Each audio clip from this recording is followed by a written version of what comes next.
What's up, everybody? It's the Digital World Podcast.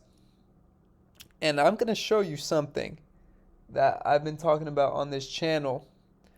And as you see these things happening, take note because hard times are coming. And I want to make you aware of that. And here is something I've been talking about, which is strikes. I believe that this is just getting started. And obviously, you see protests around the world happening. Now, what happens when people stop working and they start striking? Who's going to run, the company, or who's going to do the labor for the company? No one.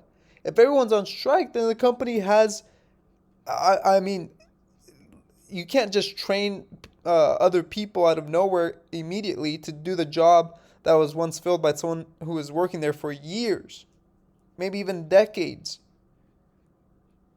It's like trying to tell a car to run without oil and gas. You can't. All the parts are there, but if you don't have oil and gas, your car's not going anywhere. Here we see that, and I'm going to show you a thread, but here I'm going to start off with this. Thousands of John Deere workers go on strike. Around 10,000 workers at Deere & Company, the maker of agricultural and farming equipment, rejected a contract proposal and went on strike early Thursday, according to New York Times. The workers, members of the United Automobile Workers Union, are based mostly in Iowa, Illinois, and Kansas. The dispute is over wage increases, pensions for new employees, and other incentives in light of the global supply chain bottleneck due to the cerveza sickness. John Deere is set to make a record of nearly $6 billion this fiscal year, according to the company's latest forecast. Here's the video. More than 10,000 tractor company employees, the Deere company workers, are on strike this morning. The United Auto Workers Union, which represents the workers, say the strike began at midnight after the workers rejected a new contract. The Illinois-based company is best known, of course, for making John Deere tractors and farm equipment. Workers say they want better pay and benefits. The company is expected to post record profits this year.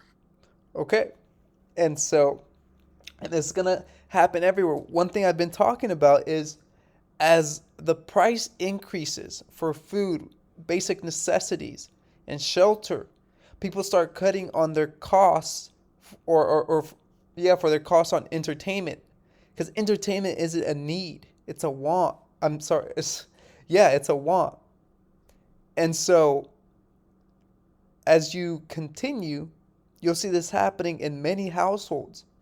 Because what's more important, bread on the table or, going out to see, a game or something? Food on the table, because that's what keeps you alive. And so, as these conditions worsen, the patience of the people will wear thin. And they'll continue with these strikes, which is going to create a crisis like no other. And here I'm going to show you this.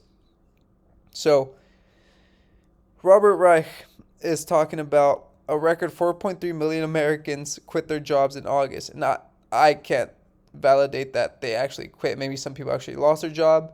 But if they did, that's a huge number. And he said the highest quit rate since the job openings and labor turnover survey began tracking it in 2000. Food service and retail industries saw the highest number of workers leaving. Call this what it is, an unofficial general strike. So I would assume a majority of people in this, poll here had to lose their job over either mandates or, other reasons. But I do believe that the majority of this could have been because of mandates. I do believe that. And the reason I say that is because here's my next thread.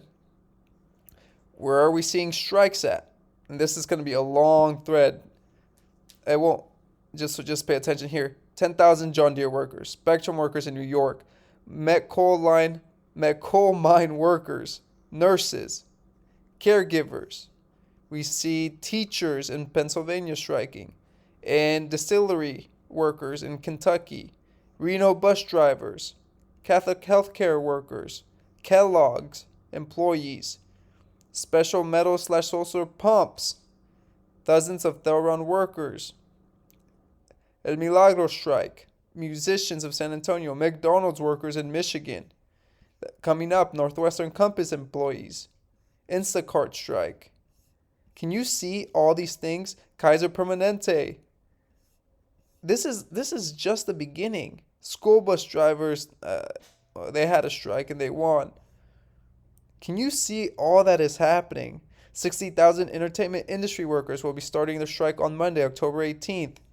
5,000 graduate student employees against Harvard. Denver airport janitor strike. DIA security offers may vote on a walkout of their own. Dollar General. You see all these strikes. Starbucks in Connecticut voting to unionize. Folks, I mean, if this doesn't ring a bell and this doesn't let you know, hey, we're in a serious crisis. And when you don't have people working, you can't put products and services out there. And when you look at all this, you got to ask yourself the question, what is really going on? Because I can get into the nitty gritty and start showing you a lot of things. And like economist that I really enjoy watching, George Gammon, he says, this is not about health. And if it's not about health, what's it about? So I hope this episode has brought you some value. Like and subscribe, comment below. Let me know your thoughts.